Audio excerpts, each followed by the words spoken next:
Welcome to That Voice Podcast. I'm your host, Sally Prosser. If you want to speak with style, sass and soul so you can love your voice and land your message, you're in the right place. Let's hit it. Hello, welcome to That Voice Podcast. I am recording right on the wire today, right before releasing, because last night I was the guest of honour at the 80th Annual Barbara Sisley Awards. Now, it's not quite the Oscars. It's an awards ceremony to celebrate the best speech and drama students in Queensland. I'm a speech and drama kid and it really took me back. I gave a short address and that's what I'll be reenacting for you on this episode of That Voice Podcast, Why Speech and Drama.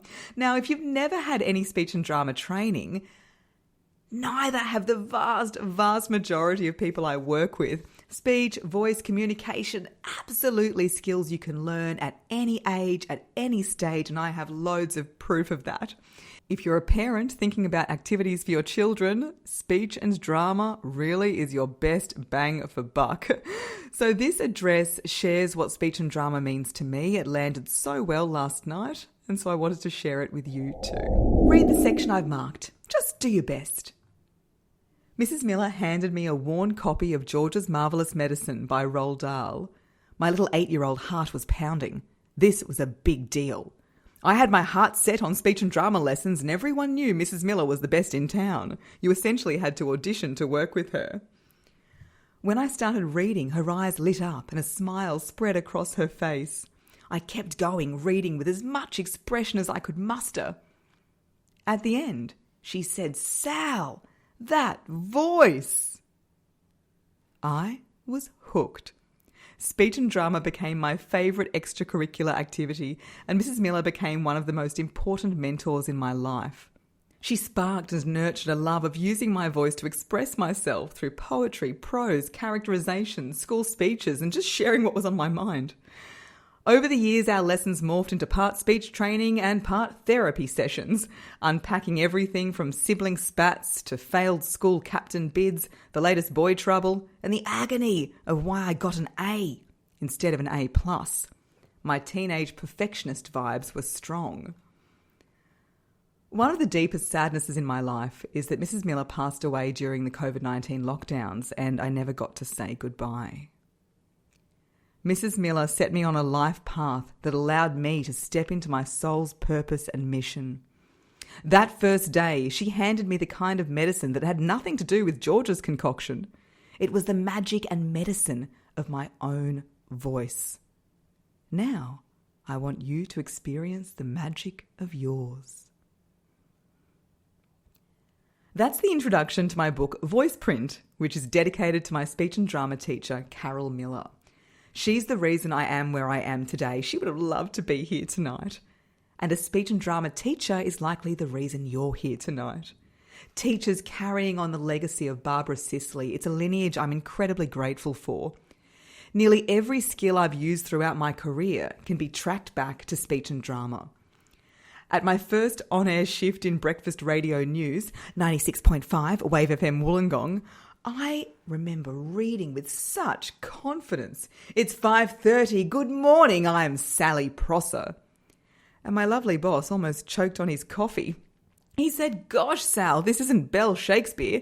You've got parents getting kids off to school with one ear on the radio. Calm the farm."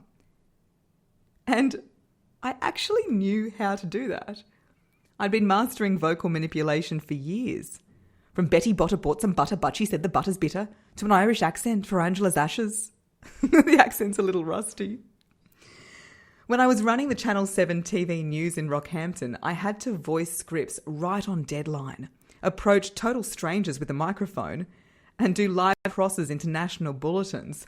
During one flood event, I was sandbagging my house before running off to the studio. I had the whole suit jacket up top and thongs on my feet situation going on. It was high stakes. It was thinking on the fly. It needed to be a one-take wonder. And whoa, it took me back to those sight reading sections in a Stedfords or the improvisation part of exams.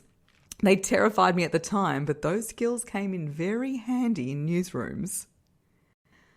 When I was the spokesperson for the city's water company at the front line of a press pack covering burst water mains and sewage overflows, yes, I was the glamour girl for things you shouldn't flush. It was stressful. But I was so thankful I knew what intercostal diaphragmatic breathing was and I could get it together.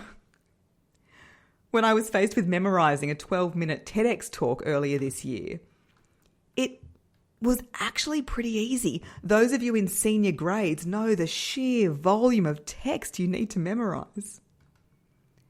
When I saw Oprah Winfrey on the streets of Brisbane, there was a moment where I thought, who are you to just walk up to the Oprah and hand her your book? But years on stage had prepared me for that moment. So I stepped into character, walked right up, handed her my book and said, "Hi Oprah, I'm Sally." Now, having confidence, experience in the craft and knowing how to use your voice is one thing. Learning how to use your voice when not everybody likes it is quite another. I got that lesson by going viral on TikTok. Cut to chapter 9 of VoicePrint. It's easy to be bold and open when everyone loves you. But just like a stronger magnet pulls in more metallic trash, inevitably, reaching a bigger audience opens you up to the slings and arrows of the masses. My comments section. You're so goddamn annoying. It's worth my time to tell you how annoying you are. It's therapeutic. P.S. Nobody cares. COVID has really given the special people something to get their 15 seconds of flop, hasn't it? Her hair, face, voice and everything irritates me. In one video, someone photoshopped the poo emoji onto my head and called me Australia's most condescending woman. I commented that it was quite apt, as I used to be a spokesperson for a sewage company. He replied asking what apt meant. I didn't want to explain it for fear of sounding condescending. A couple of social media videos and comments really cut deep, the ones that criticise the core of who you are and what you stand for. In early 2022, I posted a TikTok about pronunciation. I was coaching a lot of TV reporters at the time who were dutifully wanting to correctly pronounce key words in their stories, and I thought it would make for an innocent, helpful talking point. Well, people were keyboard ready. Yeah, I've always had bad vibes about that lady. Don't let this woman tell you how to speak. And my personal favourite, she's dangerous. The comments were in direct contravention to the reason I do this work and create content. So there I was, lying in the fetal position on my couch's coach, rocking my bottle of Merlot. Why are they so mean? They don't know me. Sal, listen to me. She handed me a tissue. You gotta live life in your disco ball. Keep on shining. Keep on dancing. You decide who comes to your party and the rest are a reflection right back on them. Whoa, she followed that up by this banger. Anyone pointing a finger has 3 pointing right back on themselves. That advice marked a major turning point for me in caring what other people think. And I hope that advice lands for you tonight. To the parents here, you have given your children an exceptional advantage to anything they go on to in life. To the teachers, you might not hear this enough. You are changing lives. You are helping young people find their voice. You are giving them the tools to their livelihood. You're building the leaders of the future. And to the students here, enjoy this moment. But know this, the awards are not the most valuable thing you will take home tonight. The most valuable thing you will take home tonight and every night is your voice, especially in this era of AI. Nothing can rise to the emotion of the moment like the breath that passes by your beating heart and vibrates your vocal cords to leave your voice print. That auditory DNA, a sound souvenir that can only come from you, that's your voice print.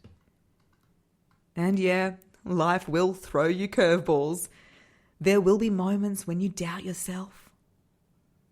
And when that happens, remember, you have the speech and drama marvelous medicine.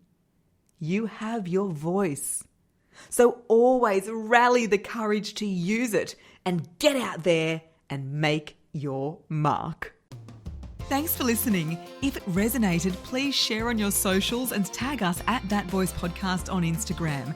And for episode details, hot off the drop, straight to your inbox, leave your email at thatvoicepodcast.com.